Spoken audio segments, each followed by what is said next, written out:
नमस्कार कर दें। मां कौशल्या कहे, ए राम, अपने कुल देवता को अर्घ दान करो। किसको अर्घ दान करते हैं? सूरज भगवान को। उगराए सूर्य रूपाए नमस्ते कराम योगिने। राम बनने के लिए, अपने बच्चे को राम के गुणों को आजमाने के लिए, आपके बच्चे के अंदर राम के गुण आए तो उसे सवेरे उठा करके सूर्य की आराधना करना सिखाओ, सूर्य को नमस्कार करना सिखाओ, सूर्य को अर्घ दान करना सिखाओ।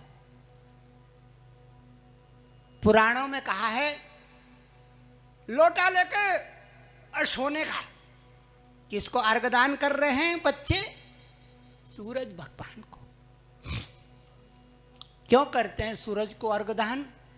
सूरज को नमस्कार क्यों करते हैं? नहीं करना चाहिए, लेकिन ध्यान रख लेना, चाहे किसी भी धर्म का हो, हिंदू हो, ईसाई हो, फारसी हो, मुसलमान हो, फलाना हो, ढिमाका हो, फसाका हो, सूरज तो सबके लिए है ना। ऐसा तो है नहीं कि वो किसी और के लिए नहीं है, खाली हम लोग हिंदू पूजेंगे, बाकी भी तो उसका फायदा उठा रहे हैं। लेकिन उन नालायकों को पूजना नहीं आता, हमारे पितरों को पूजना आता है। क्यों पूजते हैं सूर्य भगवान को?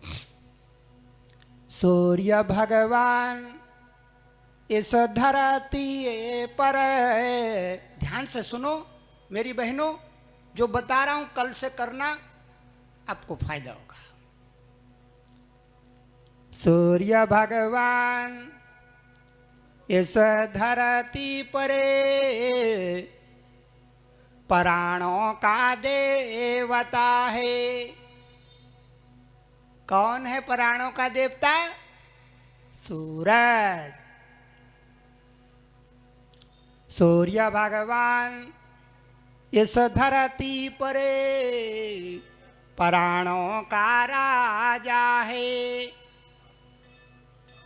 जिस किसी के प्राण घट रहे हों उसको सूर्य भगवान का अर्घ दान करना चाहिए, उपासना करनी चाहिए, नमस्कार करना चाहिए और अपने बच्चों को सिखाना चाहिए। पुराणों में लिखा है कि जब डॉक्टर नहीं था, जब वैद्य भी नहीं था, जब जड़ी बूटी भी नहीं थी, जब ये खटराग नहीं था, तो सबसे पहला वैद्य कौन था? सूर्य नारायण इस धरती का प्रथम वेदराज है। पुराना वेदराज है, लाखों बरसों पुराना वेदराज है। घटा-घट आज तो जाती हो ना, जरा सा भी घुरघुरी हो जाती है तो डॉक्टर के यहाँ बोतल पकड़ के खड़ी हो जाती है। बोतल पकड़ी है डॉक्टर के यहाँ। लेकिन जो पुराने वैदराज है उनको हमने सबको छोड़ दिया, भूल गए, विसहार दिया। सूरज नारायण इस धरती का पुराना प्रथम वेद है। हमारा जो प्राण है, हमारा तार जुड़ा हुआ है 9 करोड़ मील दूर। कितनी दूर है सूरज? 9 करोड़ मील दूर हमारा तारे जुड़ा हुआ है 9 करोड़ मील दूर। किससे? सूरज नारायण से। अगर सूरज ठंडा हो जाए तो हम भी ठंडे, धरती ठंडी, प्रकृति ठंडी, और ये धरती अंधकूप में चली जाएगी। इसलिए मेरी बहनों, सवेरे सवेरे उठ करके नहा धो करके सूरज को नमस्कार किया करो, अर्घदान किया करो, आधे रोग तो वैसे ही कट जाएंगे।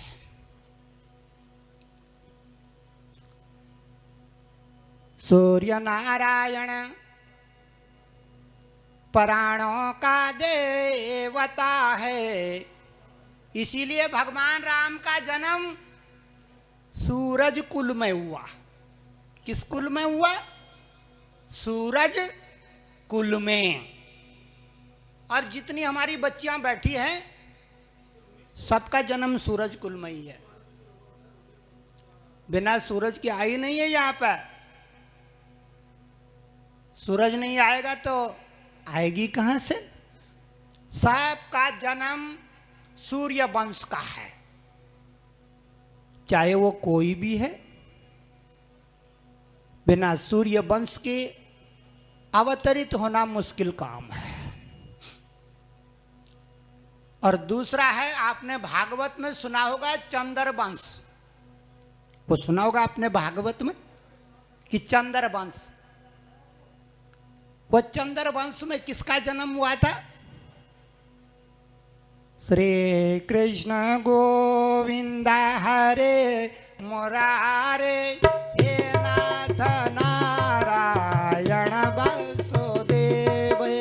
श्री कृष्ण गोविंद हरे मुरारी हे नाथ नारायण वासुदेवा।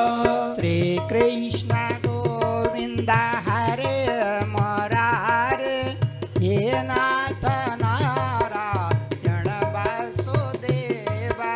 श्री कृष्ण गोविंद हरे मुरारी हे नाथ नारायण वासुदेवा।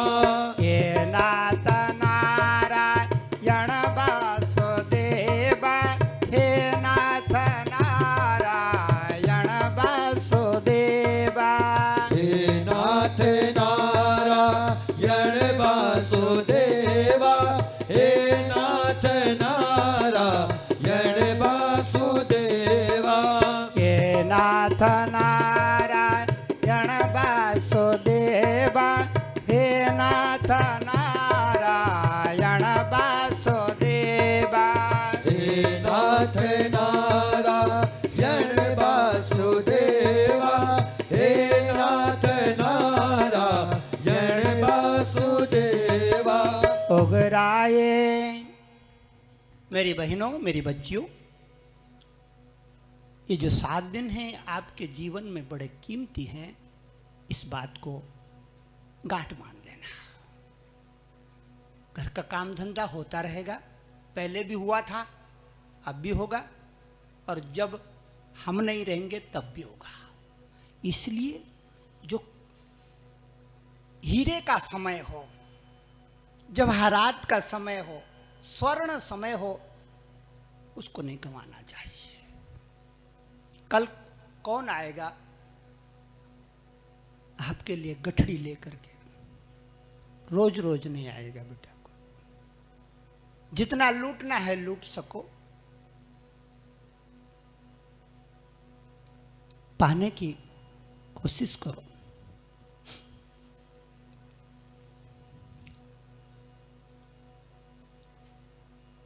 सूरज कुल और दूसरा चंद्र कुल।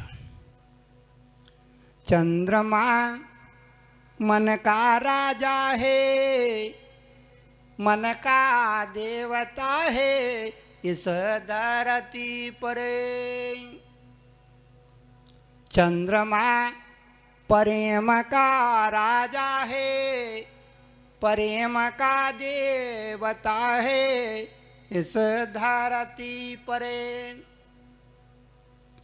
चंद्रमा रस का राजा है इस धरती पर।